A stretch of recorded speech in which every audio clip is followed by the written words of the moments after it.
All right. Everybody ready? Thomas, can you test your mic, sir? Yep, all good here. I was having problems with the computer. I didn't really know if I could use the computer as I guess, a speaker, but I guess not.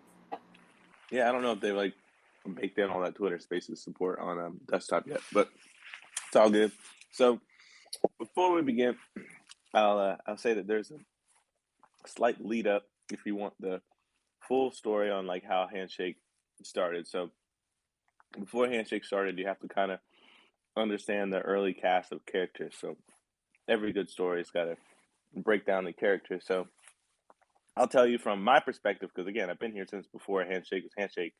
Um, so if I tell you that they're important, I promise you they're important. Um, so before there was Handshake, there was a little startup here in the Bay Area in San Francisco by the name of Purse.io. The .io is always just said because they didn't get Purse.com, so I feel like they always just said Purse.io, but really the company's just called Purse. So I had the pleasure of working at Purse from like May of 2016 to almost like late like 2017.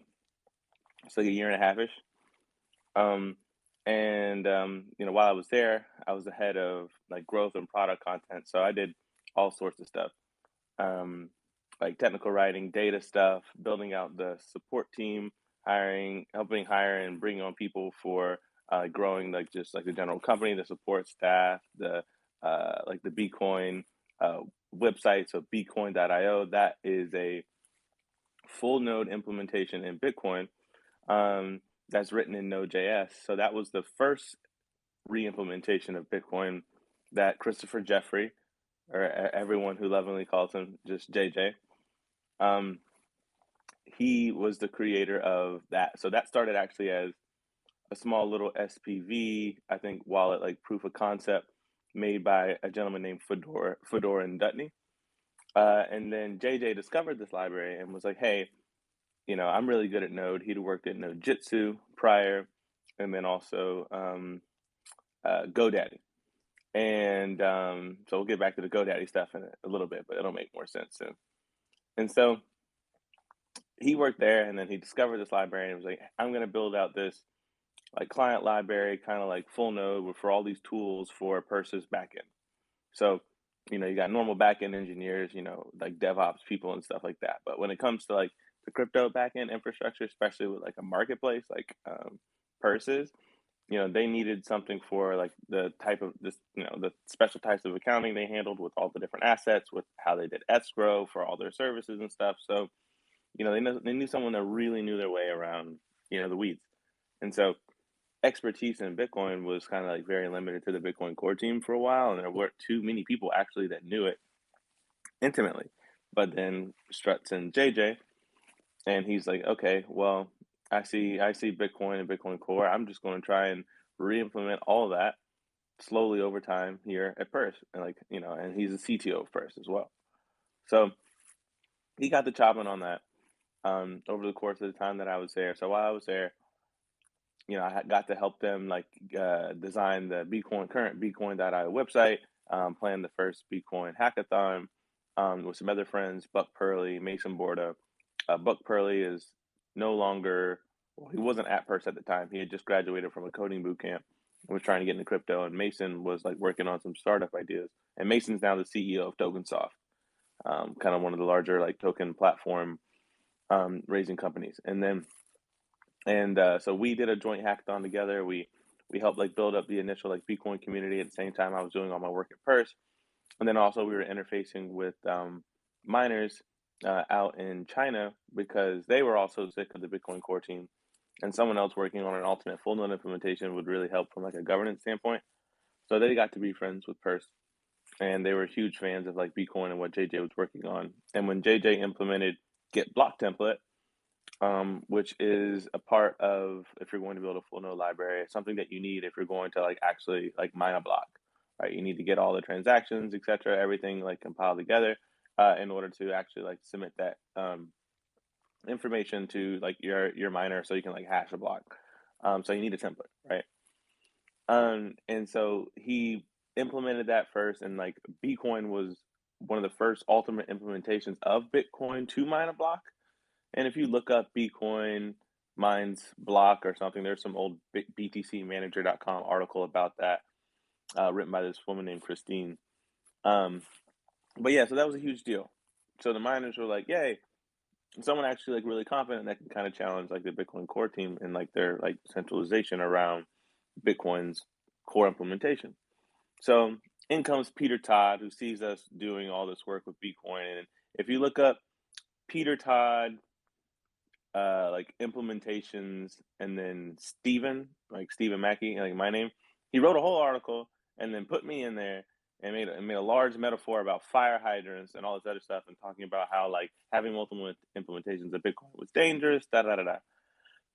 And like really we were just like, well, that is from a purely government standpoint, like as myself as someone that kind of like really understands like network building and like systems design, I was just like, okay, well, that's obviously clearly nonsense. Like, if we're all talking about redundancy here, like, why the hell would you have one implementation of like it just seemed very nefarious at the time.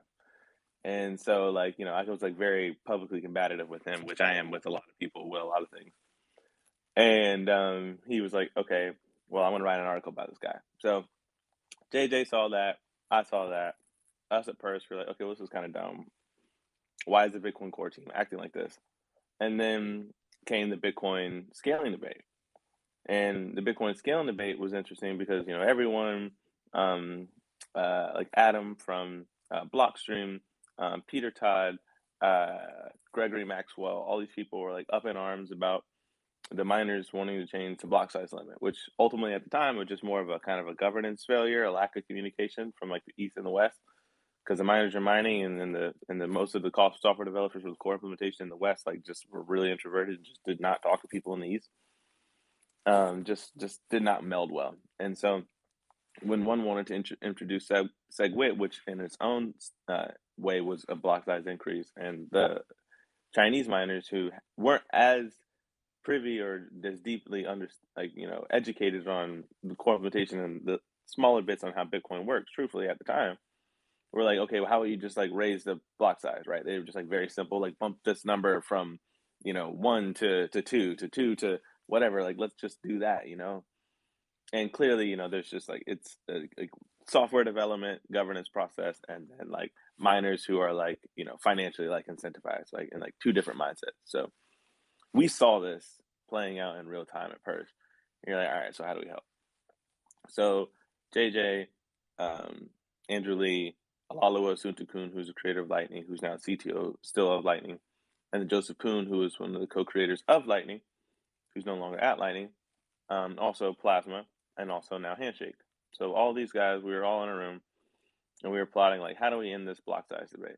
So got together, JJ, Poon, and then they came together for this thing called extension blocks, which is like a way to like kind of you have like the canonical root chain, which is Bitcoin, and then you could kind of abstract those signatures into like another separate block for like transactions, and then essentially you can have that extension like settle back into the main chain.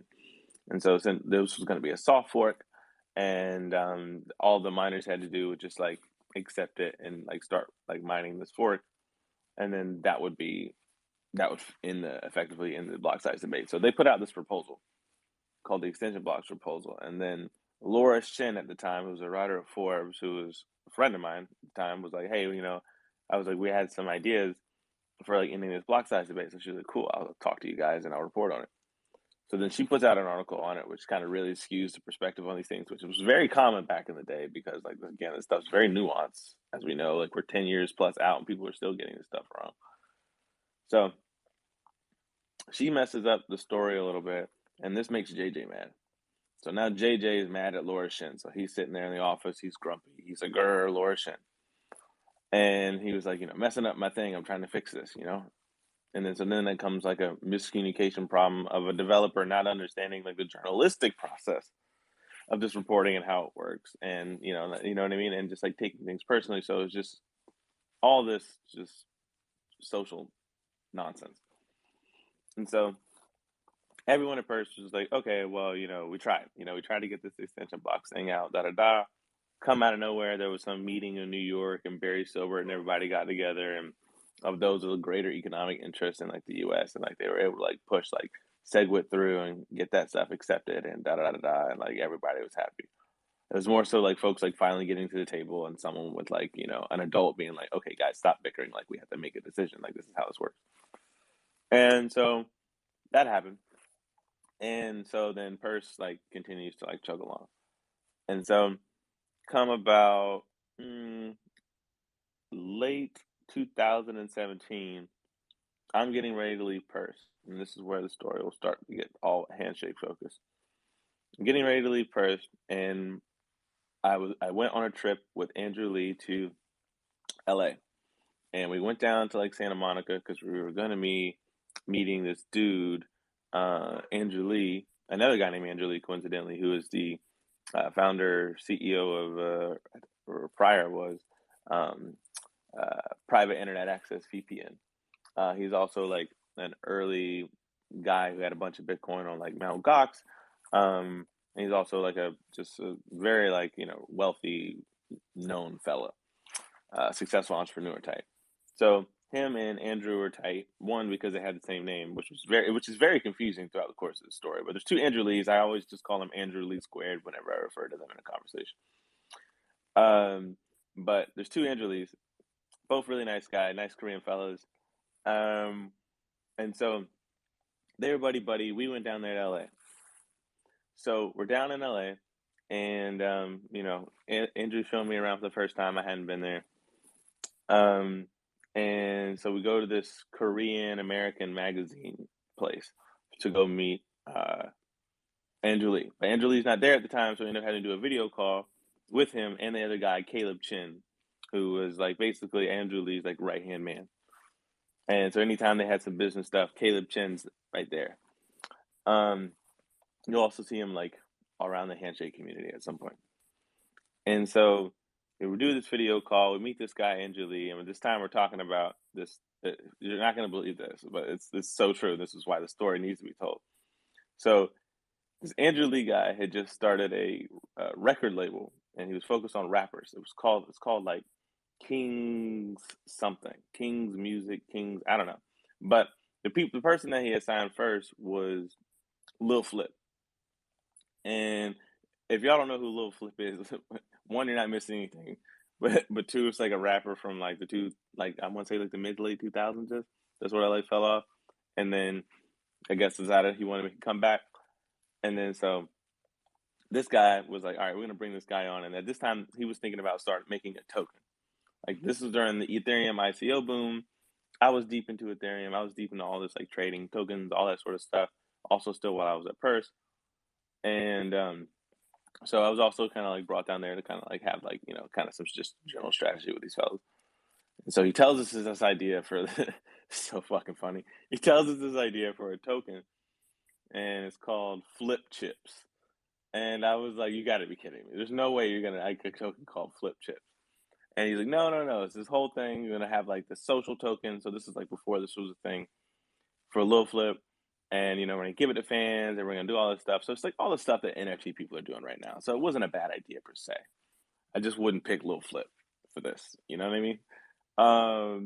And so like we're having this discussion, finish up, whatever. I kind of like finish up the conversation. I was like, I don't know where this is going. But I'm here for it if this is what you're doing. And I was like, low-key, I would also like to meet Lil Flip. So get invited to a party in Hollywood, like West Hollywood, that evening with Caleb and them, and we were gonna go party in the VIP section with Lil Flip. So I was my ex-girlfriend at the time, and so we go out there to hang out with him, and we go out there and party, and there's like bottled drinks and we're dancing. I've got some pictures somewhere for sure. And we're just doing our thing. Caleb's there, and we're like, okay, this Lil Flip thing, I don't know, like whatever. At least this night was fun. Go back home. Fast forward another like month or so. I get ready to leave to start Momentum Capital, the fund that I run now. So a hedge fund, venture fund. We also do like research. Think of it kind of like a for-profit thing. And so I was going to be starting that with my buddy Kyle and my other friend Boima, who we'll get back to soon, who's a very, very important in the Handshake story, and Chris Russ, a friend of mine from high school. So a friend from college, friend from high school, and then Boima, who I met out here in SF. He went to Purdue, studied like CS and physics, really smart fellow. And so we all had our own various skill set. We were like, we're going to start a fund. We had a little group chat on iOS for a while to help everyone make like their first like close to like $1 million. And so they were like, okay, well, clearly you're good at this. We should do this. You got the juice. We should do this fund thing. And I was like, cool. I'm going to learn everything I can about funds this summer. I'm going to start one. So as I'm getting ready to start this thing, the Bitcoin, I think the Bitcoin scaling or the Bitcoin Stanford, one of those conferences. I forget what the name of it is off the top of my head.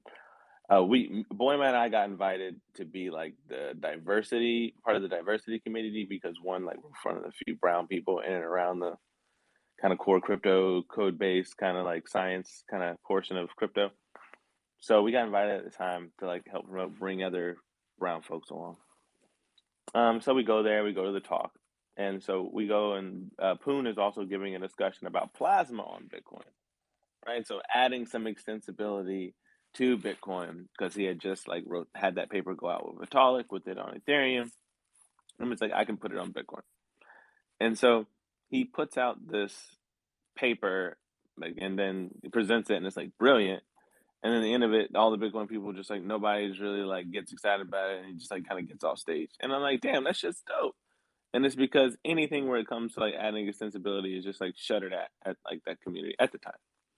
And because they were all about like not adding on-chain bloat and which is totally fine.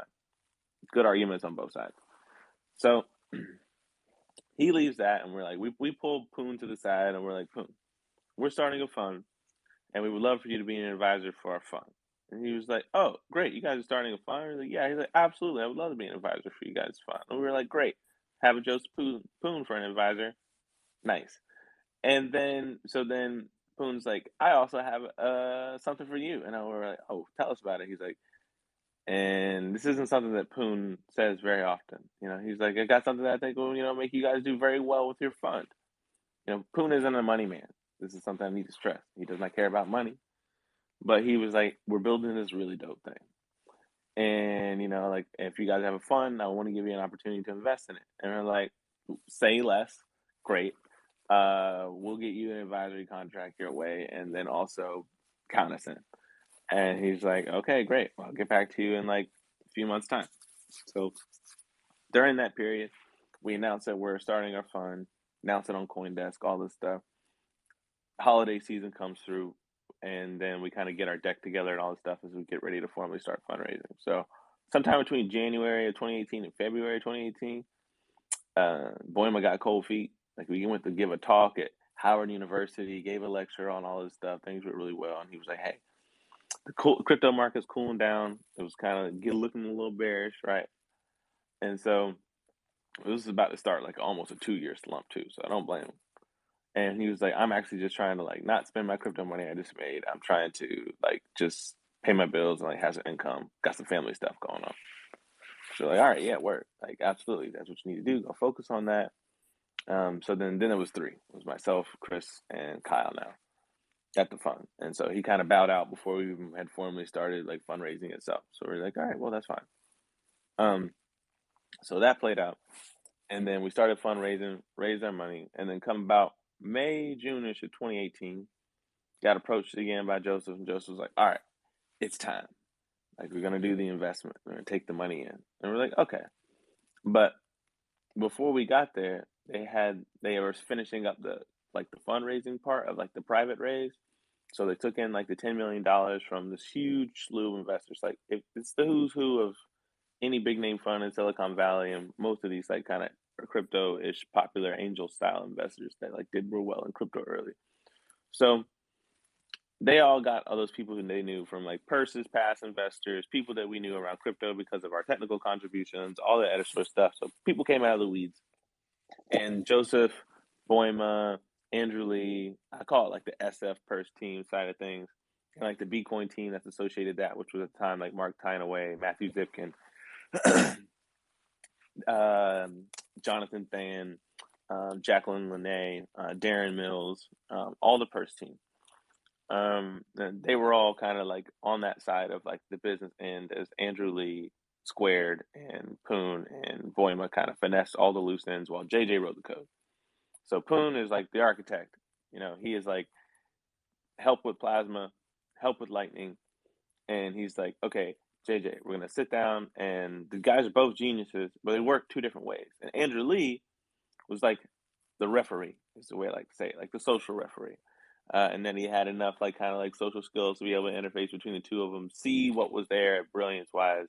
He was the CEO of Purse. So did his leader thing, was like, you guys need to like work together on this project. So they get down in the weeds and like they architect throughout the whole project, and then like JJ's writing the code, and while JJ's writing the code, Poon is writing the paper, and then is augmenting the paper and kind of going back and forth and kind of doing that in real time. And at the same time, that like description narrative of like what Handshake will be is like being told to like these investors, right? So they get their money in, and then we have like the Handshake launch party. And I actually had just flown in from like DC or some shit like that too, because I flew to go on a date. I was in New York, went to DC, went back to back to like go on a date with this girl. So I was like, I'm gonna take a flight because I'm not missing this Handshake launch party. So get on the first flight I could, fly across the country, pull up at like 11 o'clock, and the party had started at like maybe 9 or 10.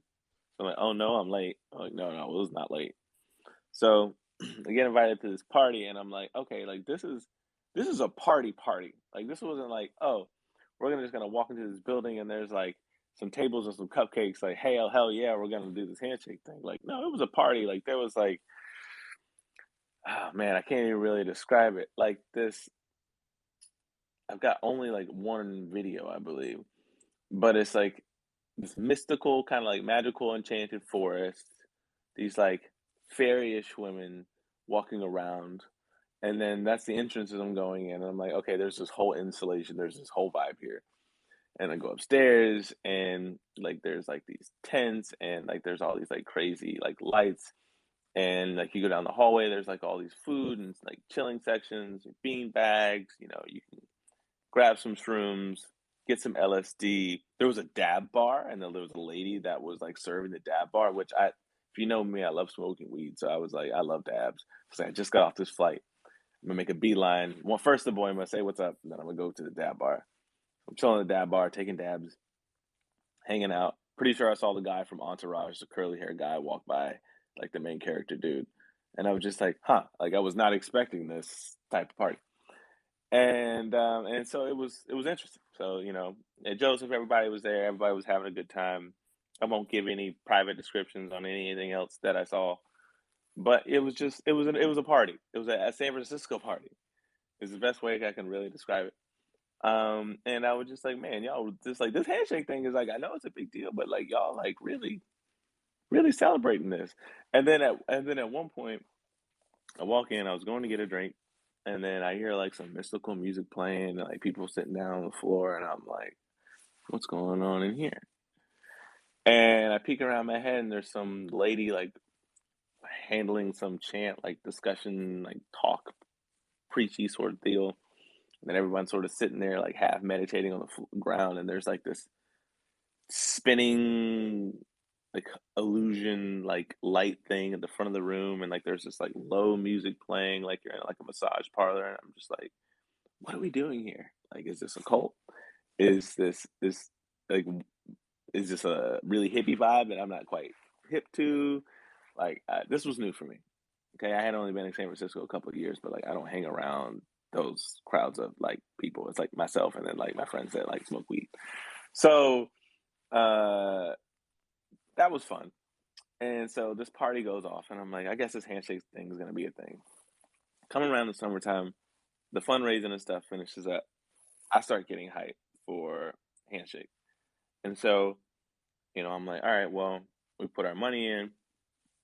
We did all this stuff from the fund. How can I, now that I'm not at Purse, how can I continue to sit? So I started going into the Purse office and like popping in periodically. It's part of just my day to day with Momentum because I work from like home because everyone was remote, and sometimes I wanted a desk and just to like hang out with the homies again. And so I pop over there and be like, see Boima, see Andrew Lee, kind of catch up. What's going on with the project? What's new? What's da da da? And then, so one of my first times I go in there, this is where Alex and Thomas come in. I go in and sit down with Boima. I'm sitting down with Jonathan, Jonathan Than? Yeah, Than. And so we're like, so what's needed? They're like, oh man, we got most of this stuff chopped up. JJ's working on this. Like, JJ's gonna do his thing and he's gonna finish that when he can. And he's like, we need someone like working on a minor. I was like, well, who's gonna do that? And he was like, oh well, we don't have anyone yet. And I was like, so what do you really need? He's like, well, we kind of really need a minor that's gonna work for like AMD or and NVIDIA. He's like, because we want it to be fair at launch. He's like, JJ's already like writing everything else, right? He's gonna have, by design, you're gonna be able to mine with your CPU, right? Just through the full node, but very quickly, right? Like the difficulty is gonna get too high, and you're gonna need a GPU miner. And if you're gonna launch an asset fairly, you want to have that out of the gate. You want to have everyone to be able to have that in their hands, distributed early on, because otherwise, then it's gonna be some nice, rich mining outfit that's gonna like hack together some miner that'll like work for it, and they'll have like a very like early lead and like get a lot of the early assets, right? So there had to be a mechanism or a means by which to like make that more fair. And also there's no profit incentive for someone to do that and give it away for free. So you got to think about that. Like, you're gonna have this new asset, it's gonna launch. It's like for the new internet. If someone can have the capability to write that, like they're not gonna just like do it for free. I'm like, all right, here you guys go. Like I put in X, amount of like man hours in order to do this thing. You guys go make some free money on my hard work. Have fun. Like, if you think about it, no one was gonna do that. So I thought to myself, who do I know altruistically would do that? So I have rolled through the Rolodex in my mind of all the smart people I know, which is many. And I was like, oh, Alex Smith. I worked with him at Signal Labs when I first moved to San Francisco. I was doing like sales integration engineering work with like this like NLP like big data like platform, and I worked alongside him along product marketing sales like interdepartmentally. So like I knew everybody, knew a lot about the project company. We worked together a lot. He was like my homie. We worked together on like some special side projects together, and so I was like, I know a guy that could write a minor. Like he's never written a minor. I just know he can.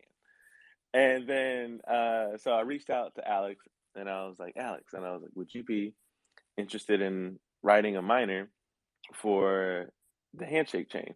And then he was like, well, tell me more about it. And I was like, okay, well, we would need something like OpenCL so it can work on like AMD and NVIDIA. And these are my notes from, what I learned when I was talking about with Boima and Than. And yeah, this is what we would need. And, like, can't promise you'll get anything for doing this. However, I feel like if you can do it, I can also promise you from my end that I can make sure that we can get a bunch of handshake early on because I know this stuff like the back of my hand too. So together we could do this. And he was like, okay. And I'm going to take a pause and a break here so I can eat some chips. And while I do that, I'm going to let Alex tell you his part about after I told him about building the miner on like kind of what went through his head and what he did from there. Cool. Yeah. So, yeah, like Steven said, I've known him for, years before this. Then me myself, like I'm just kind of a hacker, self-taught guy. I mean, my background is like in library science essentially. But yeah, previous lives I'd been at NASA JPL. Just kind of got picked up. I've been just kind of hacking my way up the chain there. Like I had no business being there, but I was really damn good at graphics, right? Whenever they'd want, and I'm like this JavaScript web kind of fundamentalist guy. I used to get laughed out of meetings before the web was cool. And like, I'd always make all these graphics, right? Like, oh, we want to manipulate images. We want to look at 3D point clouds. We want to, use the first Oculus, which was the kludgy experience. But, it all centered around graphics cards, using them to, do the things you do well with graphics, like 120 times a second, update frames, manipulate images, etc. So, I'd always worked with graphics, and I was really intrigued by, doing GPU computing, right? Because that was kind of the next big thing at the time. And it was stuff I was dabbling with. Ultimately, when I talked to Steven, like I was in the midst of writing like the patent for general purpose GPU computing in WebGL, which is just hideously fast, but also hideous because there's like no bitwise operators, no fancy stuff.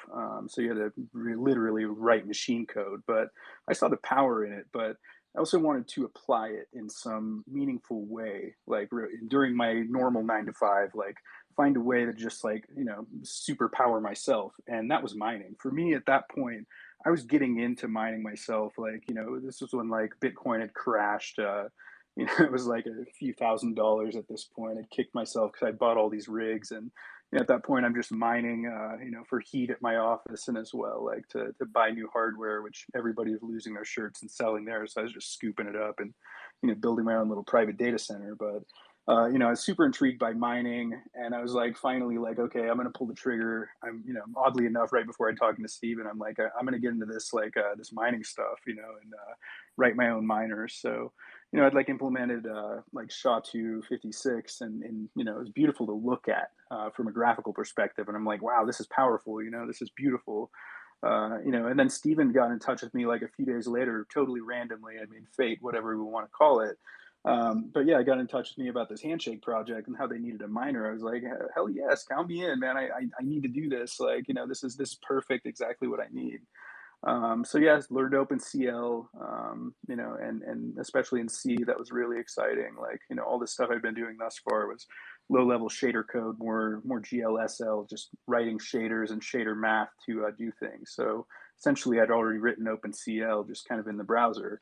But, I needed to learn it properly in C, especially so that I could, for my patent, benchmark, like I needed to write C and OpenCL at the lowest possible level, as good as I could get, and write things fast so that I could, ultimately when I submit this patent, know and benchmark and say, okay, the same algorithms I'm doing in WebGL and shader language run the fastest, faster actually than C and OpenCL. So, I started learning. It was like a super fun learning curve. We started with SHA-3. That was kind of like, at the first point with Handshake, we were looking at, using the mining code like Cuckoo Cycle, I think, that Grin was using back then. And luckily, they decided to fork away from that. I think once especially ASICs started entering the scenes for that, like before it really even got hot. This was back in a time when ASICs were evil. We've all kind of come around to them, obviously. But yeah, so we started looking at SHA-3 just to kind of give fair market to everybody, even the ASIC manufacturers. Like, something new was kind of SHA-3, slightly different than Ethereum enough that, especially how we were implementing it then, which was like, KMAC, which, different kind of way of instantiating SHA-3, which was cool. But then, so we wrote the first miner, like had it all done, and then they're like, oh shit, we just found a vulnerability that people could hack and take advantage of everything. So we're going to go to something else. And I was like, shit, we spent like 6 months writing this awesome SHA-3 mining client. But okay, yeah, let's implement something else. So then we moved to this, what we have now, which is a combination of SHA-3, Blake 256, and Blake 512 for kind of this, in and out cycle. Which we know, I think, as back then it was like POW-NG or POW Next Generation. And now it's, now we just call it Blake 256 plus SHA-3, I think is the name everybody's using. But yeah, so we wrote, the next mining client, got it all up to par. And then the cool part that we decided to do was, we're all miners, myself, Thomas, Steven, we've kind of been around for a long time, but, we're thinking for all these noobs, who they don't want to, like, okay, I want to pop on a command line and have this kind of awful user experience. Like, we wanted to make this easy out of the gate. So we made, we had a traditional CLI miner like anybody uses for anybody who has rigs, etc. But then for somebody like on day one to come in and say, okay, I've got a gaming computer, I want to mine Handshake, I've got, whatever that may be that I want to mine with, even a MacBook. We made it easy so that the user experience was just beautiful. So we made like an actual CLI dashboard. And ironically enough, JJ had written, I was familiar with it because I make dashboards for a living, graphically. And there's this CLI package that JJ ironically wrote that you could make all these fancy CLI dashboards. So we did that. for this cool like CLI dashboard. Like I'd never seen anything in mining with like here's your line chart of your heat, your hash rates, all these things, kind of in a more pretty CLI dashboard. But then as well, the API that we wrote for that on top of our CLI miner, we also made handy client or handy GUI out of that, like our handy miner GUI interface, which that was like a super hit. It's just like download this software and run an actual GUI that was very pretty, more like you're familiar with. Just double click, spin up your miner, and start hashing.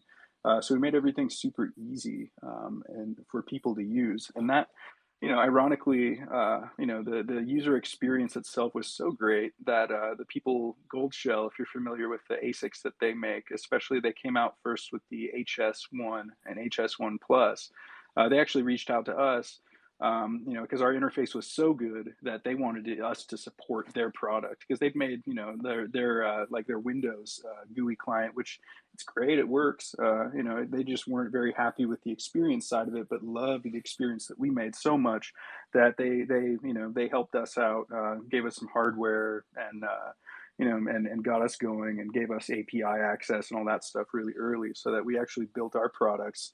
So that our GUI and our command lines as well could utilize the whole Gold Shell HS1 and HS1 Plus, which if you kept up with Handshake, like there was an early ASIC, like from the Mars H1, The Hummer H1 or something like that. Yeah, from those guys at one of the pools that's not around anymore. Six Block. Yeah. So they made this ASIC, and it was like 2,000 watts. The best it got was 88 gigahash. And that was state of the art. And then a month later, these Gold Shell guys, I remember they reached out and I was like, is this a fucking scam?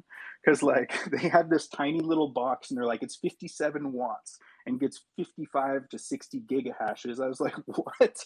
No, you're just scamming me for real, right? I mean, everybody thought it was a scam at first. I remember they showed some early promo photos and someone's like, there's not even a hash board. This is fake. And then sure enough, they sent me one. I plugged it in, and it worked. I mean, it was amazing that for a tiny fraction of the energy and like a really low price point, like they're just blowing the other one out of the water. So it's really cool seeing that come up. And then so that's more or less the mining side of it, like the whole story, the evolution of it all. So yeah, we if you run a Gold Shell HS1 or HS1 Plus today, I mean, highly likely you're using our software and our APIs to run that, and especially the user experience. But yeah, that's kind of my part of it in a nutshell. Yep. And then so we'll fast forward a bit up to Thomas's, and then I'll roll back a little bit to some stuff that happened in early 2019. But we'll skip forward to around like September 2019. I had just broken up with a girl at the time, and so I was feeling some type of way. And because we're all about transparency here, and I was like, you know what I'm gonna do? I'm gonna go see my buddy Thomas in Georgia. I'm gonna go hang out with him. That's gonna make me feel better. So I've known Thomas since like freshman year of high school, maybe somewhere around there. He was like a year ahead of me, and we were both like computer nerds. I am autistic. All I did was care about banging away on computer keyboards and stuff, and all these different computing classes. So like we naturally like kind of like got close. We like did some DJing work in high school together. And then we stayed friends like after he had moved down to like Florida and then back to Georgia. So we'd known each other for a while. So I was flying out there, hanging out with him. I was like, hey man, this handshake thing, it's gonna be coming out like soon. Like, you ever thought about like mining? He was like, nah, I never really like mine before. And I was like, all right, well, we're gonna build you a computer. And he was like, what? And he was like, yeah, we're gonna build you a computer. We're gonna PC part picker right now. I'm gonna put together the build for you. We're gonna order it to your house when it gets here. You're gonna snap it together, and then when I tell you it's time, you're gonna run this software, and you're gonna mine some Handshake. And he was like, well, all right, cool, let's do that. So we ordered all those things, and then obviously, of course, it didn't come in within the time span I was there. So then I peaced out, went back to California, and then he was like, all right, well, I'm gonna build all this stuff together. So then Handshake was basically imminently supposed to launch so many times throughout 2019, right? Because we had done the fundraise in summer 2018. So summer 2019 had come around. I had taken many meetings with Joseph Kuhn, during the launch like process of like Handshake, where we'd sit down, strategize, tell them about like what's going on with the miners, what's going on with the community building, what's going on with those projects and stuff that we were getting together. And so, he was always like, "All right, it's coming, it's coming, it's coming." And then a lot of the delay again was just JJ. JJ's a perfectionist. He wants stuff to be good. He wants to benchmark everything. He wants to make sure there's tests for everything. He wants to make sure everything's beautiful. Like that's just how JJ is, and that's why Handshake is as high quality as it is. So, we're like, all right, well, we got some time. So then, 1 month became 2 months, 2 months became 3 months, etc. So basically, it was like September 2019, October, November, December, January, February. So basically, like we had like an extra 4 or 5 months because Handshake launched February 2020. So during that time frame, Thomas was like, "All right, well, I'm gonna try and build as many of these as I can because I had fun doing that, the first one. So I'm just gonna start putting together a whole host of rigs." So Thomas, why don't you tell the story about how you got obsessed with building that megalithic machine that we used to mine the first few blocks? Hey guys, yeah, it was a fun experience. Uh, like I said, just like how Steven said, I met him back in web design, and things, we kept a really good relationship from there. And then yeah, he hit me up about building out some computer rigs, some minor rigs, and that's when he introduced me to Alex. And Alex was super super helpful. I basically got like a full education, like a scholarship from him. So yeah, so we pieced out everything. I built it up. I've always loved building computers. I've always loved everything to do with technology. I always try to find a way to make things work. And I built the first rig. I think like 12 GPUs on it, and then I built a second one, and everything was just going great. And I did a lot of testing back and forth with Alex, and I started testing with the CLI, and then eventually we moved over to the GPU or the GUI interface. And it was just all around a very fun experience. Just like I said, we kept on having little delays here and there. So in the meantime, after most of the testing was done on Handy Miner side, that's when I started exploring other, trying to mine other coins and just taking in as much information as possible, and I'm able to see differences. And then it's like, mine Ethereum versus Handshake with the GUI interface, like it's night and day difference. It's been a fun experience. Same thing with helping out with the ASICs from Goldshell.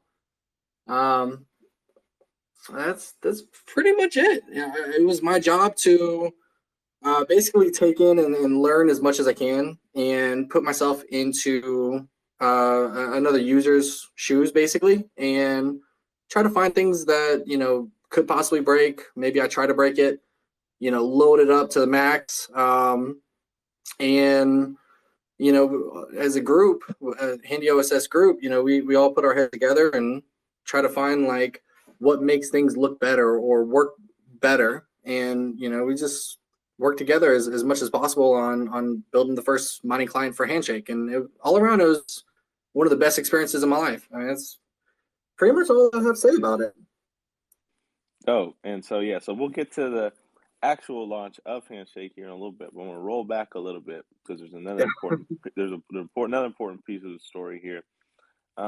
So around late 2018, after the first articles about Handshake launching and stuff came out,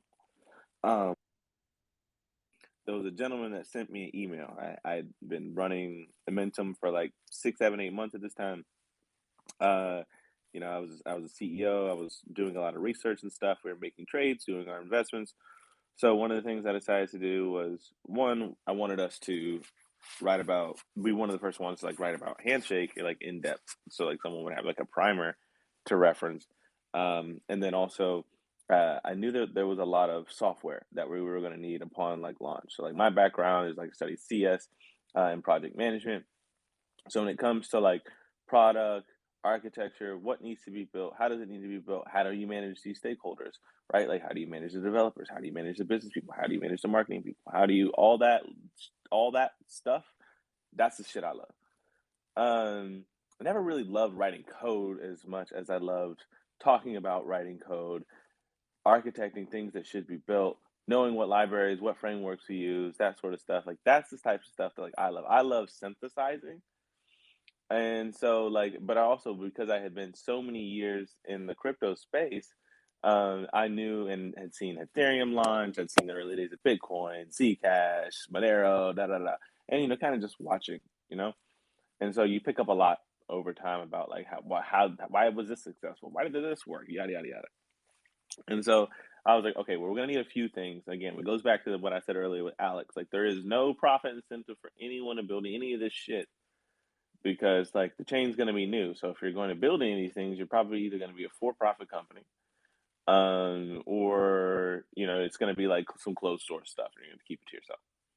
And so again, we're trying to create as decentralized as a launch as possible, right? So we had Alex chopping up on the minor stuff, as Thomas and I are helping him here and there.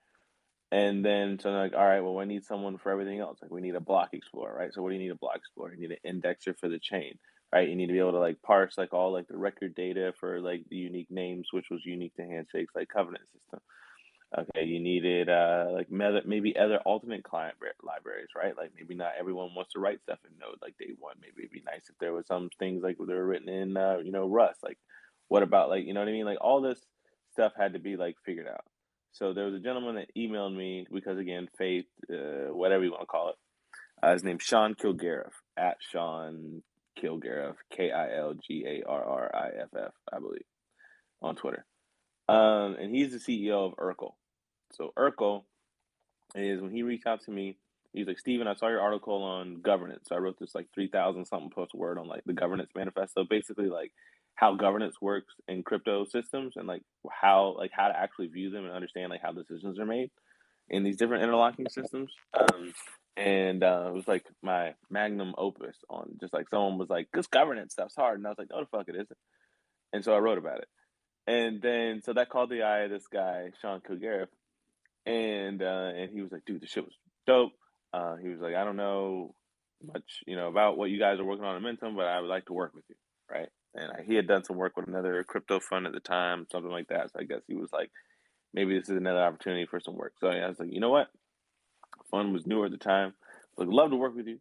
At the time, I don't really have a need to work with you or have anything for you personally through the fund, but there's this chain coming out on Handshake, and Sean went to Columbia.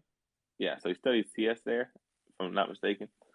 And so I was like, all right, you're probably very confident based on what I can tell. How about we get together, let's go over some requirements on like what Handshake could need. Hop on the phone with him. I'm like, yeah, like you could build this, this, this. Handshake's gonna launch. We have some plans to like mine a bunch of early Handshake. We can take from like that Handshake from like maybe like that pool. We can maybe like reward you for the work that you like might do here, or we can get you some maybe potentially like a grant of some Handshake from the early Handshake team. There's some opportunity here, right? So Sean's like, okay, cool, let's do it. And so they start. It starts in like late 2018, early 2019. We started this thing called the Handshake Alliance. It was never an entity. It was never a company. It's basically like a loosely coupled way of like naming this functionary group of like open source contributors that were going to help launch Handshake. So that would consist of myself, Thomas, Alex Smith, Matthew Zipkin, Mark Kinaway, Mike Dam, a whole bunch of other like early folks from like the Handshake community that were like kind of excited about it after Poon and them made their announcements and stuff, and the articles started coming out. Right? People were like, "Oh, what's this? This sounds really exciting." So I corralled those people together and put them under this group, and we named it Handshake Alliance. And during this time, and then Sean and them made this Handshake Alliance GitHub organization, and they started chopping up code. Right, like this is what we need. They started like putting out stuff, putting out libraries for the types of stuff we would need, and then we were sharing that amongst that core group of people, and kind of just like getting feedback on like what else was needing to be made. And then I was like introducing folks to other people so we could get Handshake moving faster. In that group, met a gentleman named Mike Dam, who is like the one of the creators of, and I could be wrong, but I think it's called Core DNS. I think he's the creator of Core DNS. Um, and he's like a DNS OG. Like DNS is this whole other level of expertise. There's like network engineering and like crypto engineering, two completely different things. DNS is this whole other complex mess. So having somebody building a root alternative, root zone alternative for DNS, like this Mike Dam guy was very intrigued, right? Given his past work experience. So he came into the chat, had some feedback, and I was listening and I was like hearing him out. I was like, actually, this is pretty good. He's like, I actually don't think you should have these types of records in there, da da da. I think it actually should be reference only. Because at the time, you're going to be able to put like your A records and everything in the handshake. Like you were going to be able to just put everything in the handshake.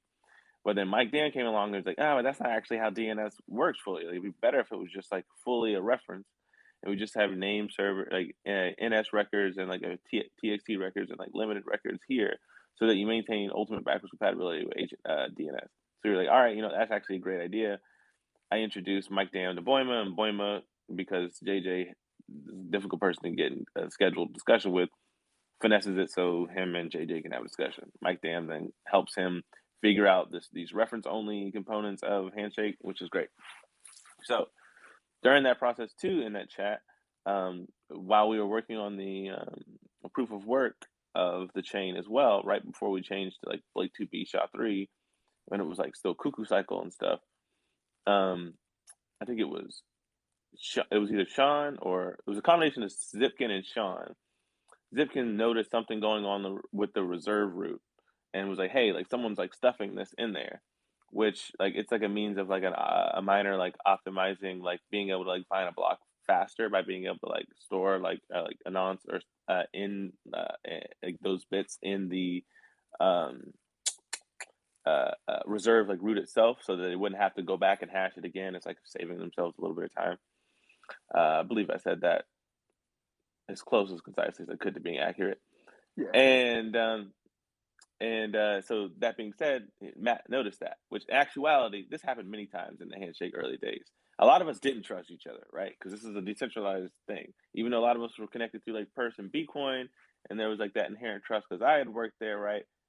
Zipkin and Mark Tynaway never got to know me because they weren't there when I was like helping build out the Purse team and doing all that stuff. They came just literally right after I had left. So we didn't have that sort of rapport that we had, and I was like BFFs with JJ while we were at Purse. Me and JJ had like matching shoes with like the same like anagram, like monogram on them. Like we were tight. Actually, two pairs of shoes that were matching, that were monogram. So we were all homies. We were all misfits, right? All autistic, all very interesting people.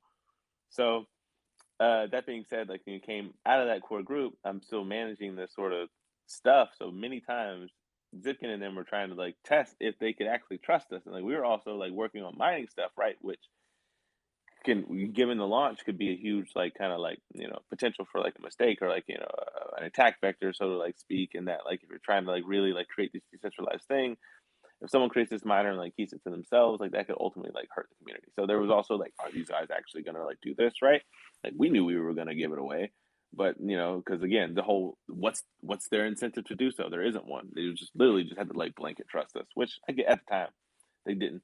So that being said, Matt sends in that chat like, hey, I noticed this stuff going on chain. Like as we did like multiple testnets 1, 2, and I think like 3, and I think this was like maybe testnet 2, and he was like, hey, I noticed this stuff going on chain, and Sean was like, that looks like like somebody's like trying to like like finesse one on like mining these blocks.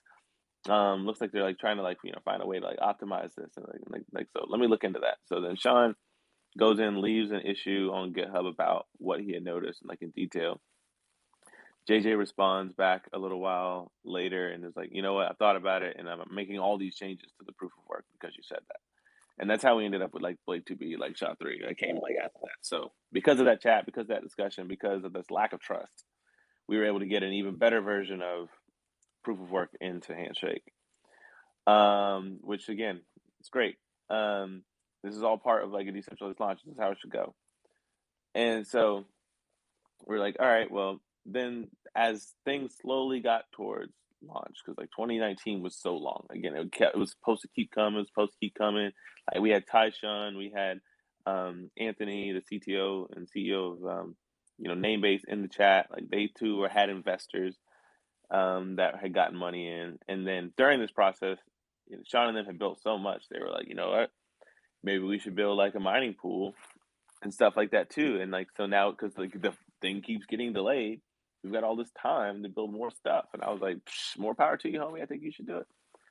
And he was like, you're an investor. Like, would you want to like help us out with like this stuff? And I was like, absolutely. And I was like, but you're gonna need like $1 million. And based on what he was doing, his team was built out of like Minnesota. It was him and a couple of his other programming buddies from like school and childhood. And so they had snapped together this team. So there's like 4 of them: him, Shane, and these other 2 gentlemen whose names I don't remember off the top of my head, and I'm deeply apologetic for that. But and Max, and then another guy whose name I forget. Now, so these guys were like, okay, we're gonna build this company. So I'm like, all right, I'm gonna help you out. I go to my buddy Olaf at Polychain, and I'm like, Olaf, because they had been trying to get their hands on like some early Handshake because they didn't get into the investment round, or rather they did, and they didn't get a large enough allotment. That's what it was. Because everyone had like between like a $25,000 or like a $250,000, I think was like the max. Maybe 500 grand was the max that anyone got like put in of 10 million, right? And then so that was mapped to like per like 10 cents, right? So you put in 25 grand and got 250,000 Handshake of the 100 million that were set aside for that in the Genesis block for the private investors, right? So this is like a way to like one, bootstrap an initial market price for HNS, so when it goes on exchanges, right, it sets the floor at 10 cents. But also, all the money that was collected from that, it was also a means to incentivize a bunch of open source organizations to look Handshake's way upon launch. So, like, all these different open source organizations, Poon had been finessing with and talking to as they were all fundraising for Handshake, and was like, hey, we have this other thing coming out. It's a replacement for DNS. It's a big deal. The way this works is, it's an experiment in the gift economy. We're just gonna give you money. And they're like, what? And they're like, yeah, I'm just gonna give you money. So then they go and give away all this, $10 million, which is awesome.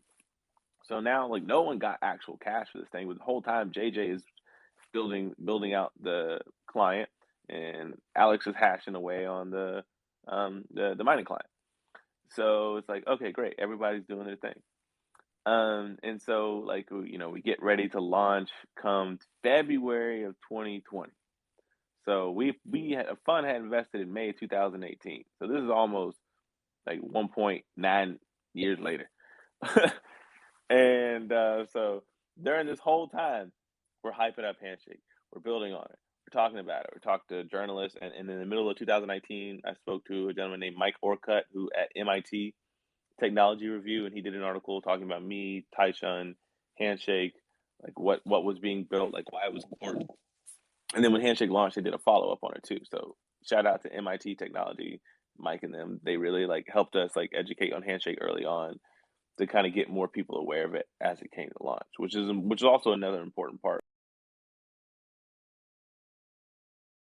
of the decentralized launch, was people being at the ready for the launch. And then when it was initially talked about in like 2018, and then they still kept building for another year and a half, it was like, where's the hype anymore, right? So constantly by community building and doing this sort of stuff like the back end, we were making sure that there was going to be custodians, right, supporters of the network at launch, right? There's just so much to launching a chain that it's just like write the code.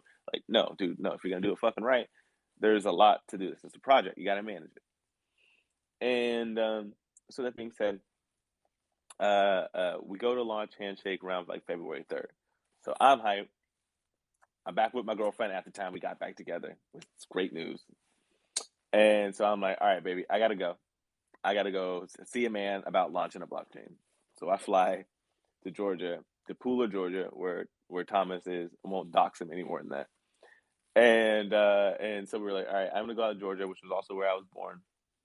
So it was going home to launch Handshake. This is great. You know what I mean? It's a big moment for me. I'd been in crypto like 7-ish years at this point. Like launching Handshake and potentially mining the first blocks was like my equivalent of getting a PhD, right? Like in my opinion, like, oh, cool. Like if you can help launch a blockchain that's a drop-in replacement for DNS for the internet, like what can't you do, right? Like can't tell me shit. So I was there and we were all determined to win. And we were always been determined to win. And Alex was like, don't you worry about this. We're going to get those first blocks. We got this. And I'm like, oh, well, we've been putting in the work. I know we got this. So fly out there, and then so Thomas has his mega rig, which there's pictures if you go through his Twitter and go through his media there, like you can see it there. It was ridiculous. So, you know, I walk in the house and immediately I'm like, wow, this is beautiful. What a fire hazard.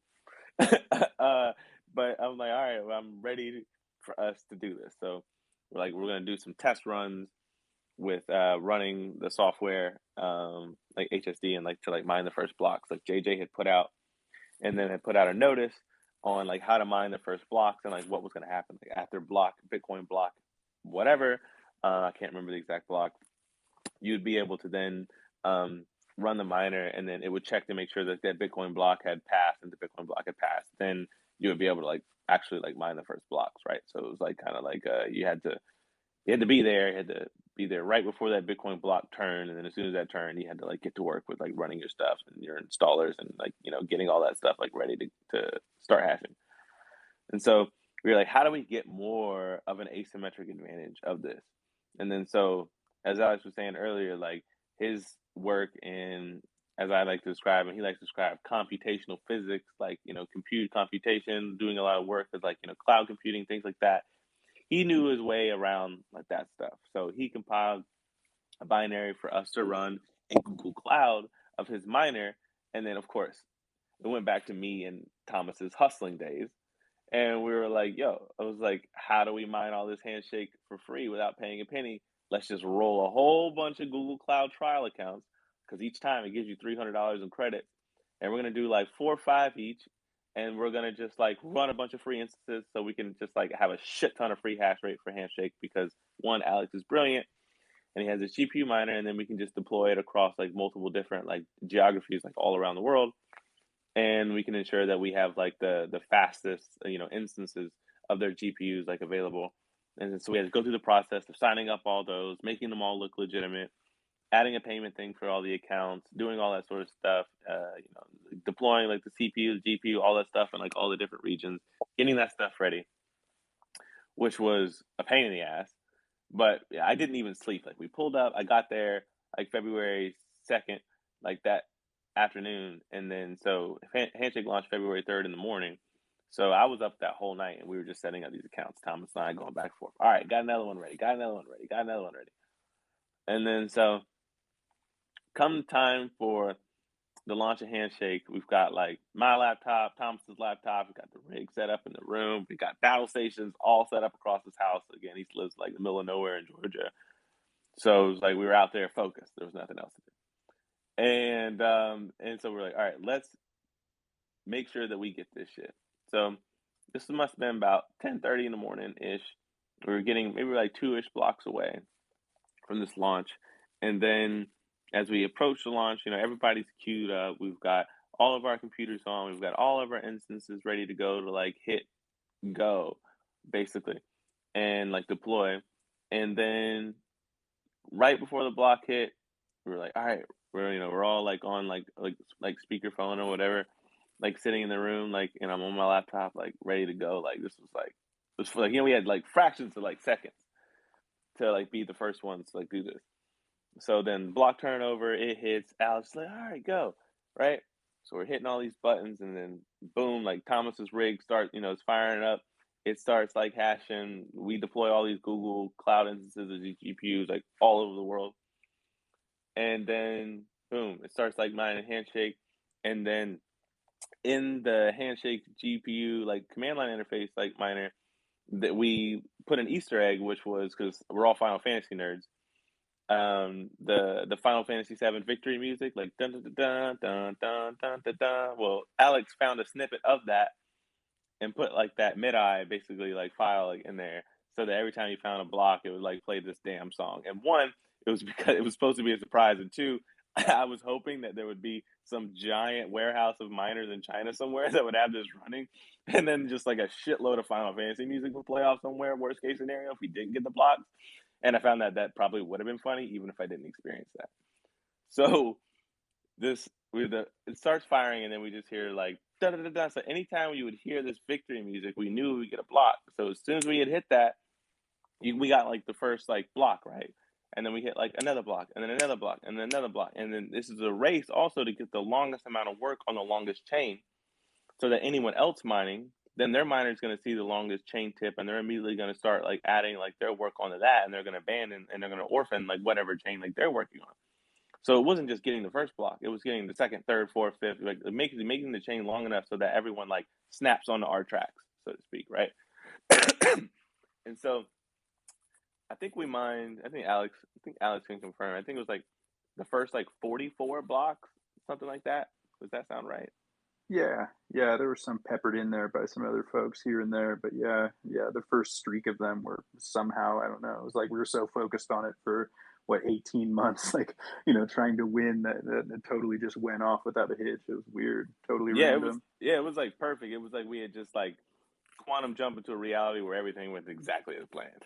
And like yeah, like the first like all the blocks came in, and we're like, no fucking way, like we did it, like no fucking way.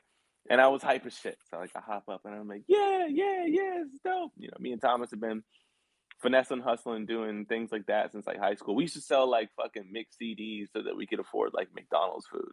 Like it was bullshit. We were broke as fuck, and we were both from some bullshit ass homes and like poor growing up. So for us, we were like, this is awesome. This is like a dope opportunity for us. Like we worked really hard on this. We had this. I called like my ex girlfriend. Actually, so we broke up again. So now she's my ex girlfriend again. But at the time, she was my girlfriend again. And so I call her because I'm excited because she was studying to get her PhD, and I was like, "You're studying to get your PhD, and this is the equivalent of mine." And I was like, "This like really like meant like a lot to me. Like this was my PhD, MBA, like all in one." And I was just like so hyped. And I was like, can't tell me shit no more. And so Handshake launched, we were all hyped, and then, of course, we were continuing like mine over the course of the next few days. And, we got it in a bunch of like, errant blocks like here and there. But that was a huge deal for us, right? And then once we had like those blocks, we were like, well, what do we do with the address that like mine, like block number one? For the longest time, I was like, well, let's just sit on it until it's worth like a whole bunch of money, right? Like that's something like Satoshi would do. Like we had all these early blocks. And then eventually we like farmed all those addresses out, took all those money, split it up amongst us because, we had all worked together on it. And then, but we had left everything in the block one. And then when I decided, I was like, you know what? The best way to prove just how decentralized this chain is and how hard our work was is to give away the address and the mnemonic to block number one. So we drained the address and I left like, I think like 999 or like 1,000 handshake in there, and then took the mnemonic, backed it up on like Sia Skynet like 4 or 5 different times, backed it up on Filecoin, back IPFS, and then backed it up on Arweave, and then posted that TXT file with the mnemonic and like the story of like how Handshake's first blocks were mined. Put it all in there and then tweeted it out and just like gave it away. So now anyone can take that blocks number one mnemonic in their wallet and they can see all the first transactions that we did. Anyone can send a name to that address, and there actually are names, there are handshakes in that address. And so essentially it's like a public commons like address. Everyone is Satoshi now because we worked so hard to be the ones for Handshake that now everyone has like that address. And so that was huge because like it really meant a lot to me because so many meetings during the build up with Poon, he would just like, okay, so like, how are we going to contribute here? Like, what are you doing here? Like, because we were like, I was so adamant about getting a creator's portion of Handshake, and we ultimately ended up getting it, right? Like, getting our creator's allotment, Alex as well. More so, it wasn't even about the money at one point. It wasn't even about the handshake because we had mined free handshake and stuff for like basically $0. Because thanks Google Cloud credits. But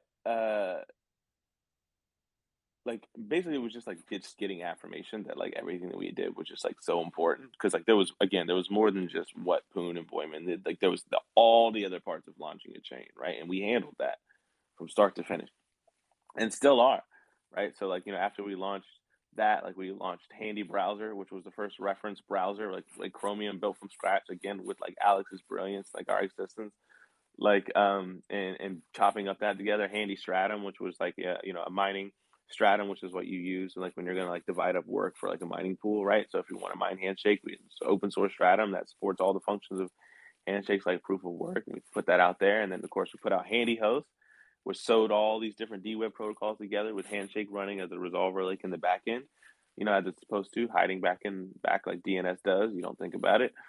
And we just contributed like so much. And like, again, we'll continue to do so.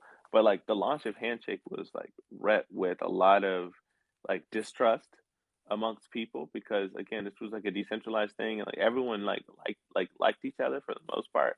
But there was a lot of skepticism where it's like, okay, we're increasingly all realizing how big of a deal this is. Then who's gonna try and get who?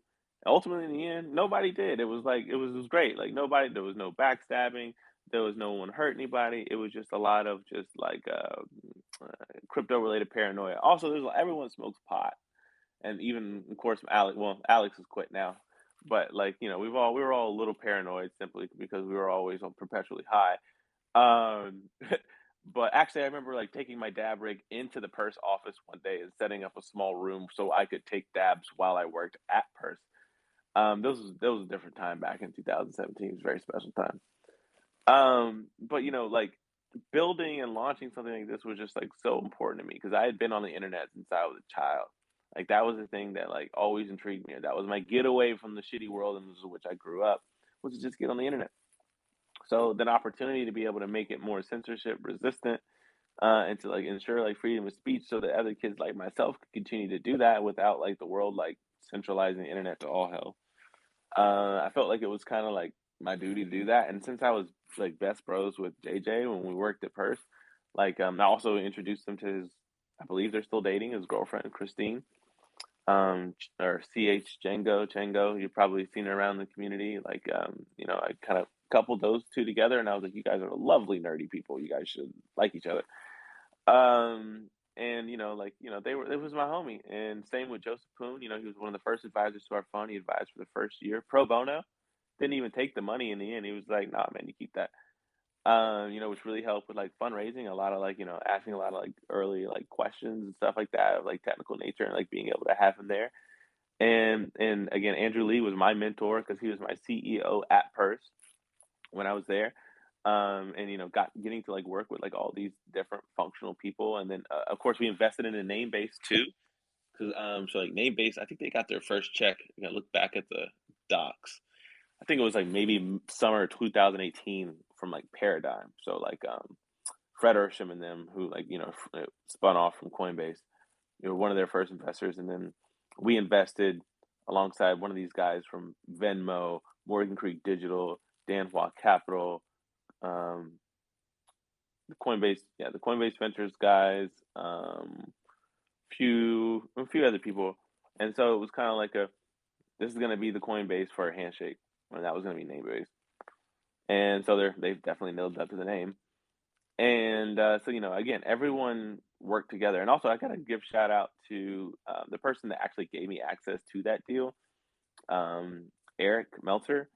He just DM'd me. He was like, "Hey man, you're like really deep in this handshake stuff too. Like early on, like name base is raising. They have some room. We got a fund." And I was like, "Yeah, sure. I'll put some money in there." And then as of since then, me and Meltzer kind of just like didn't agree. We kind of have like had a falling off at one point during the early launch because I was trying to manage all this community stuff and I knew how to do it. Like I went to school for this shit. Like you can't tell me nothing. I've been doing this for so many years. And he would just pop in and just like say some nonsense, and I didn't like that.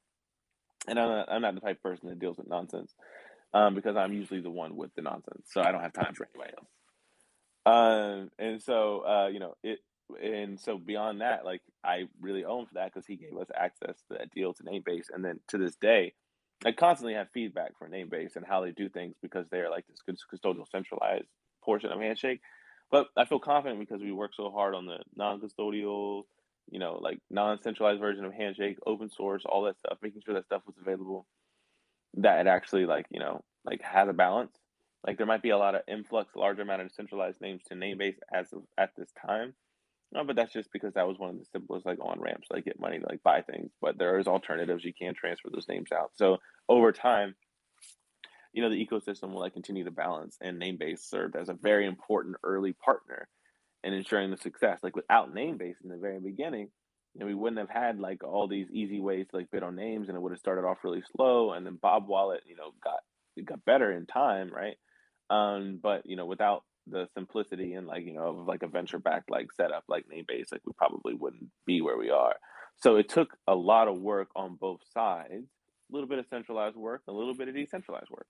But that ultimately is like how I was going to spell out the handshake community being decentralized. And like my research into like governance and what I call like emergent governance and like as a complexity science itself. It was like, what is the social behavioral incentives of the individuals here at hand? What is actually being built? What is the utility of it? Who are the players that continually get paid? Okay, are the investors paid? Great. Okay, is there OTC deal flow for the asset now that it's launched? Right, like when Handshake launched, like I had all these miners mining Handshake, they had to get rid of it. Right, they wanted to dump it on market, they couldn't dump it on name base. It was U.S. based. Where did it go? They needed people to get it. Well, I had a lot of friends with a lot of funds that wanted to get their hands on Handshake, so they went through me to go through a buddy, and then they would get their hands on Handshake. So then now Handshake is more distributed, and it's in the hands of long-term holders, right? Crypto funds, things of that nature, high net worth individuals in the crypto space who can actually like speak to Handshake publicly, like on Twitter, like in these different avenues and rooms and stuff like that, and like actually grow it. Like that was another pivotal piece on top of, okay, so now Handshake's out. We've got all these GPU miners. Great. Now the difficulty is too high. Now we need ASIC miners. Well, good. Then Gold Shell hit us up so they can use our GUI interface that works like seamlessly with like their little tissue box miners that they launched. And then like so now like everyone from GPU miners to these tiny little couple $100 like less than the cost of a GPU miner, and now we have ASICs. So now we have scalable ASICs. People are buying ASICs, so now there's an economy of scale around ASICs. So like it just emerged perfectly, exactly the way it needed to. Like launching, and I wrote an article about this too called "Launching Public Blockchains," and it's on the Amentum blog. And it goes over a lot of the stuff in detail and the technical aspects of like the mining consensus algorithm. Um, Other little tiny like tidbits as to like what made Handshake successful with its launch and like ways to think about bell curve distributions versus power distributions. How do you go from one to the other? Like, what does the maturity of a chain look like? There's a lot to this shit. It's an art, man. It's a science, and people don't understand that. And I see people launching chains every day and projects and token projects. I'm just like, man, like you guys got a lot to learn. And it's even funnier because like we did all this and no one gave us any money for this. No one paid us for this. Our payment was our ability to be able to support the new internet and to be able to like use our own intelligence to be able to like make money from it. Or did Thomas and Alex and I make a pretty buck off this project thus far? Launching Handshake? Handshake? No. We're still waiting for that price to go up, right? But all of our other developer efforts and stuff like that, we've received grants for our work, right? And we've built a track record behind that. And like that is useful because that allows us to have more authority to like grow a developer ecosystem and the community. And because again, Handshake is decentralized. You don't see anyone speaking from at HNS because like that would give authority to a voice to a centralized basically entity that says I am Handshake, but that's not the case. So everyone decided everyone's going to have their own individual voice and everyone's going to compete because that is what decentralization is. So Handshake is a story of competent people, competent developers, competent like systems engineers, system developers that understood functionally not only like how to build a blockchain, the proof of work aspects of it, the social aspects of it, like what utility is it going to have, who's going to support it at launch, how do you give someone incentive to build on it, the airdrop mechanism, those schemes, like getting all that stuff in, like that was work. Right. And I have actually today, I've never seen anyone put in that much work for a layer one blockchain launch. We've seen like Zcash launch it and do it about their own way with like the Zcash company, which later became the Electric Coin Company. And then they have like the Zcash Foundation and they just like sort of progressionary decentralization thing. But I also wrote another article called like the emergent aspects of governance, comparing Zcash, Ethereum, and Bitcoin, which talks about it from like a conservative, moderate to liberal scale.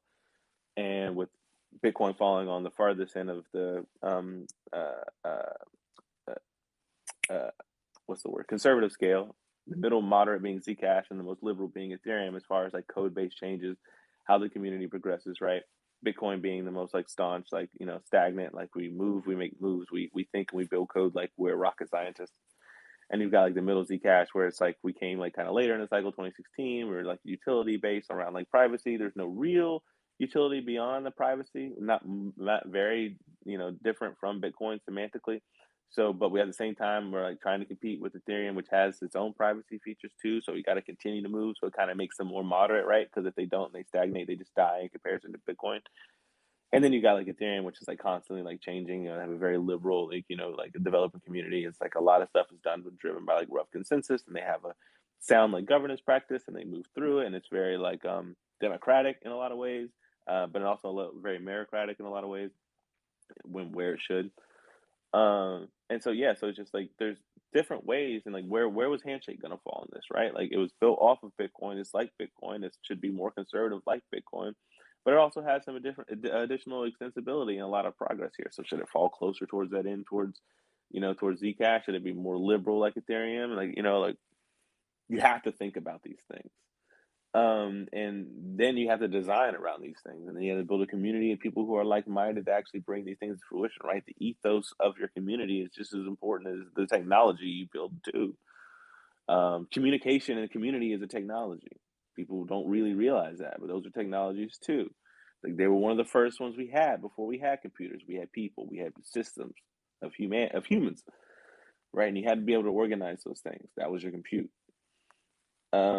And so yeah, so like Handy OSS, though there is no entity for it, there is no business, there is no anything. Thomas and I are Alex, no one's a CEO of anything. We're just some guys that like building stuff that make the world a better place. And now like if there's anyone that like maybe wants to like ask some questions from the audience or like maybe like come up or anything like that, you can feel free to raise your hand. I don't know if I need to cut on anything here. Um, Only speakers who can speak. Everyone. Here we go.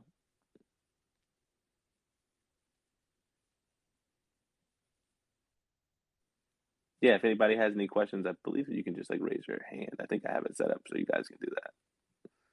But otherwise, basically done here. And this was recorded by Fistful there at the bottom. So I think he's gonna put an example of it up somewhere. Hey Isaiah, how you doing? Good, man. I just wanted to say it was really great to hear that full story of how it all began and how it got to where it is now, because it's really become something beautiful and so powerful, and every step along the way to getting there was diligently taken and thought of so clearly, and it's cool to see it built out the way it is, because it has so much room to grow and expand beyond it. And I'm happy to be a part of it, honestly, just to have come across this kind of technology, and you guys in the community. Everybody's so cool about contributing knowledge and getting this thing to where it's really becoming a bigger part of reality, not just for us, but for all the people we can get it to. And it's just super cool to see and be a part of. So I just wanted to say thank you guys for all that you've done.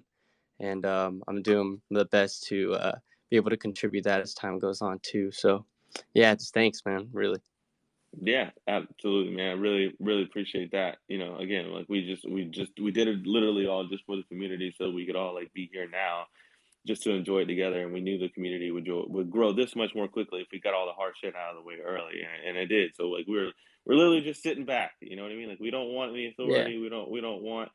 We don't want to be. I mean, I guess we're leaders in what it is like we've made, and like people are like have benefit in that. But beyond that, like it's up to the community now. Everybody is the director, and I really love that part was put into the paper by Poon. I thought that was a really kind of like smart move. Like everyone's the boss, and like don't For forget. sure. Like here's like and at this point it's just like what can you contribute? What have you done for like the community? You know what I mean? And like that's what gives you. And I think that's really beautiful too. It's like if you help launch it, you're from the original project team. You're always going to have some authority. But if everyone started with no authority except for what they accrued based on what they had put in, like I think that again, that means the direction of the community is going to flow and where is the most value is being seen by the greater community.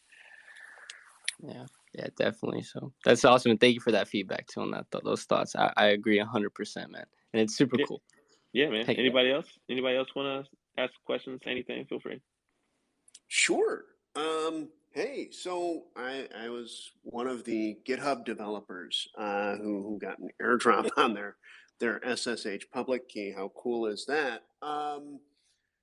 And I guess, so I'm already using Handshake. I'll tell you a little bit about how I use it. I compile it into an embedded OS that I make called SOS.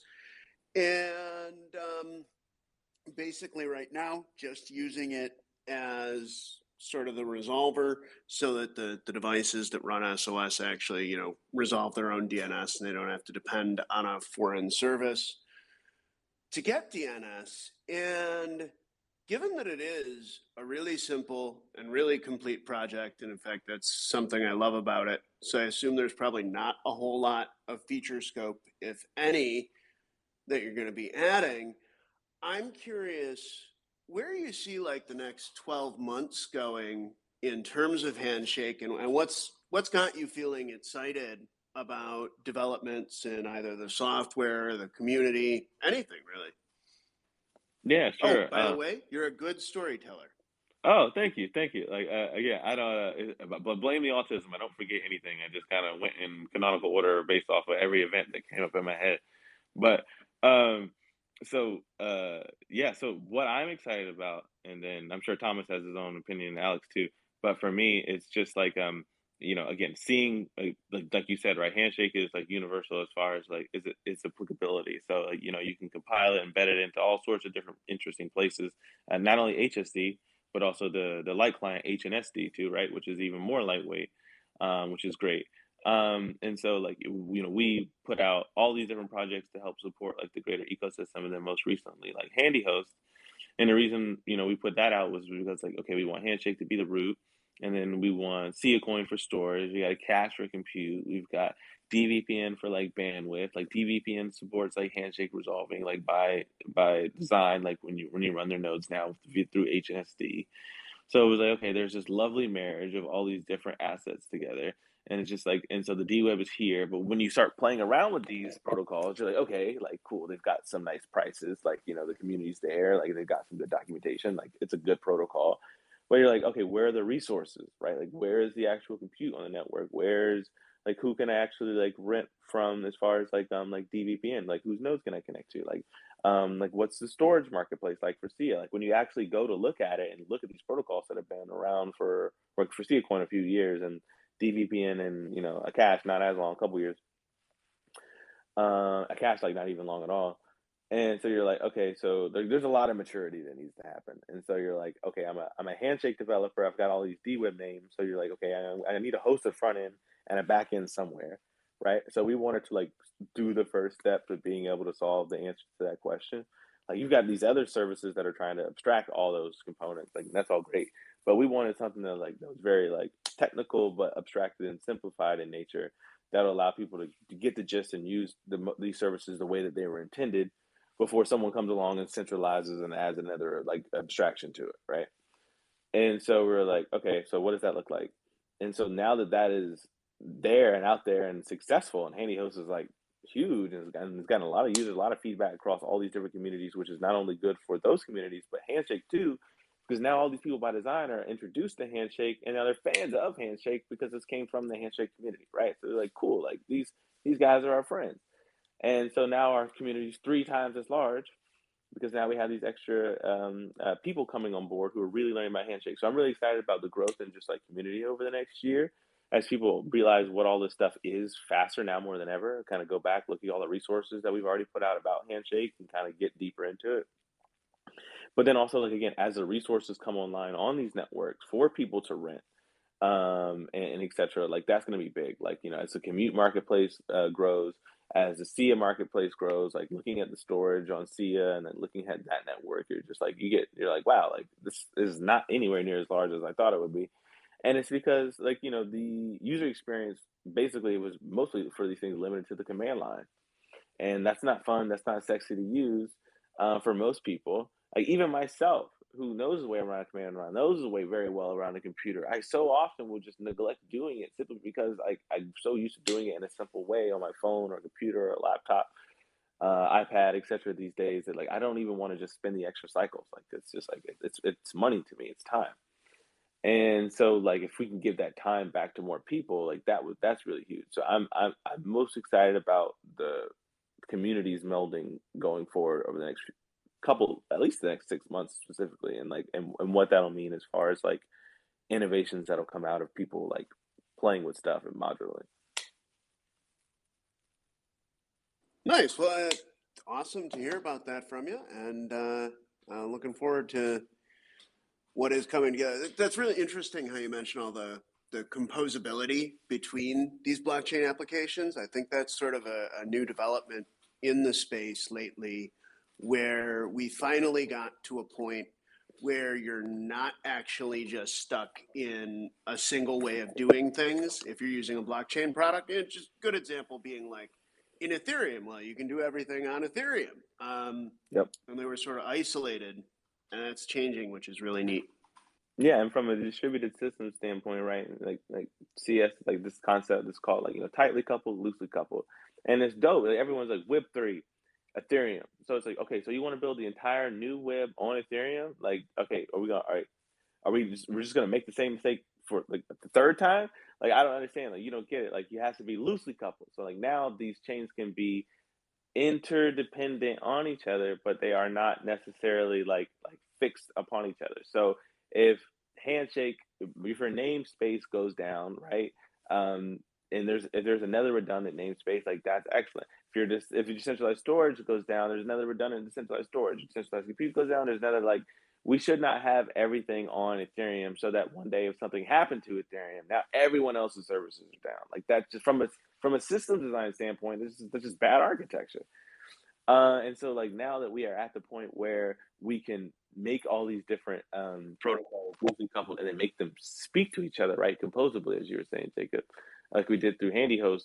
Now people can actually see, okay, there's a stack emerging, and the stack is these protocols, and they're simple enough to use at this point, with abstractions that like I can actually like get to work and like tinker with it over the course of a weekend.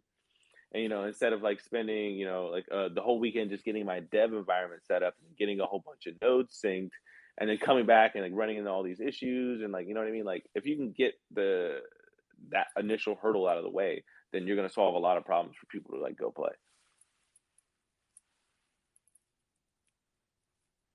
Yeah, that's a fact. The usability is something. Well, I think it kind of progresses, right? Like we're starting with all of this back-end command line stuff.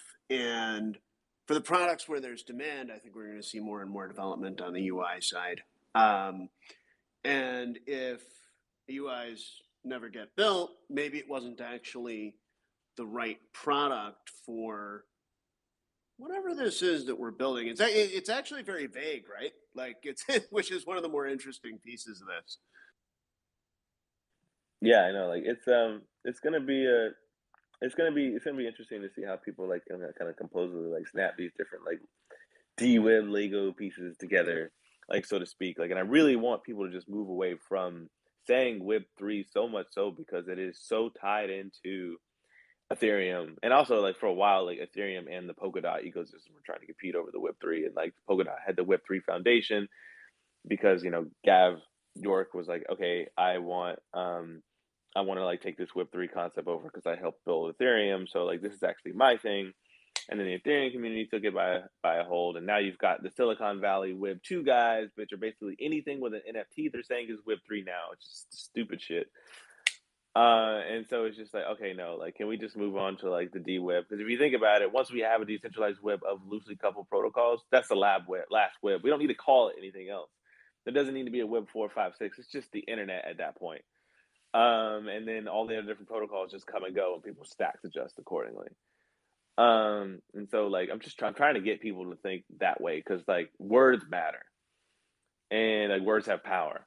And when you continue to use something like Web3, like it kind of really like doesn't do things like justice. Kind of like back in the day when everyone kept referring to anything with crypto, there was like blockchain. We're gonna blockchain it. We're gonna blockchain that. And it's like, what the fuck even are you gonna like give some qualifier? Like, what type of blockchain is this? A public blockchain? Is these blockchain technologies? Like, it's like saying like it's like rocket science. And you just saying rocket for everything. It's just like let's choose our terminology, let it be thoughtful, and let it actually like speak to what we're doing. Like Web3 just sounds like we improve Web2. You know what I mean? Like it's something wholly, completely different. And I always like try and like use the two interchangeably to like get people to like change their minds, but we'll see how that goes. But yeah, does anyone else have any questions, or rather, like Alex is maybe a good way to close this out is just maybe say like what you're excited about, like with the D-Web ecosystem, kind of coming from the launch and stuff, since you're constantly playing in it too.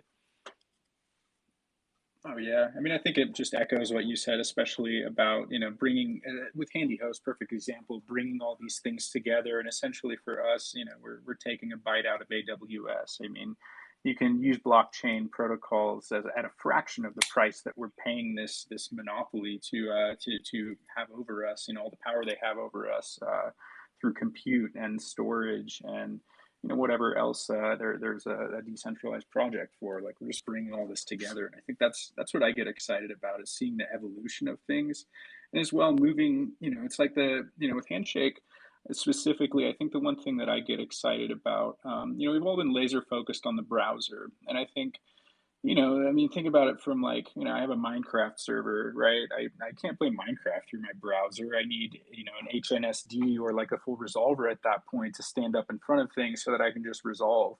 So I think it's starting to get beyond the browser and think about incorporating Handshake, like you have at the OS level. That's where it makes sense to bake it in. It's just, it's a no-brainer. I don't need a special tool to use it for this one application, which is the browser. It just works for everything I have, because I think that's where we see the true benefit of Handshake, is at the everything level. It's not just a browser plugin. It's not just this Chrome tool to make me resolve websites.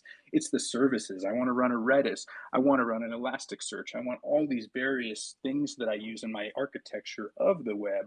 I want those all to resolve through Handshake. I want everything to resolve through Handshake, not just the browser. The browser it's a wonderful tool. We develop lots of things for it, but it's not the end all be all, and it's not just the sole purpose of Handshake. And I think that's a core differentiator that we'll all open our eyes up to, especially in the next 12 months. Yeah, exactly. And again, like, Thomas, Alex, and I, we have so much fun in our little Launchpad group chat every day, just like talking about all the exciting things going on in D-Web. Alex talking about what features he wants to put in the Handy Cell host, like, us like, deciding like how things are going to progress, who we're going to work with, what protocols we're going to, implement, and who can we finesse and work with in the community to grow things more. Like, it's a fun experiment day in, day out. And then on top of that, I'm running a Momentum, I'm running on fun, I've got employees, I've got that stuff too, I've got work to do there, and I've got a fiduciary duty to make those people money. But on top of that, like, Handshake is like my baby. And it's all of our babies, the collective communities, which is like really special, even more. So, where it takes a village. So, it's good to like hang out with you guys and like get to see some, like, also, like, I saw like a tweet the other day of some guy who was like, he's like quitting his job to like work on it full time. And I'm like, damn. I was like, and like, he had to tell his wife, and I'm like, damn, that's wild. Like, I lost my girlfriend while I was building Handshake. Like, and now there's people that are like, getting like, like full-time jobs and like quitting, and like, that's wild. So that's really surreal, too. Really makes it more, honestly, yeah, it feels like, on some days it feels like I died and went to heaven, that I got to like work on Handshake and like be here amongst like this community, and like be able to like bring this to fruition. And like when things like blow up over the next few like weeks, and then over the course obviously of like the next year, like I'm very excited to be just another person in the community, just hyping it on. So yeah, thanks for coming in, guys, and also thanks Fistful for recording this.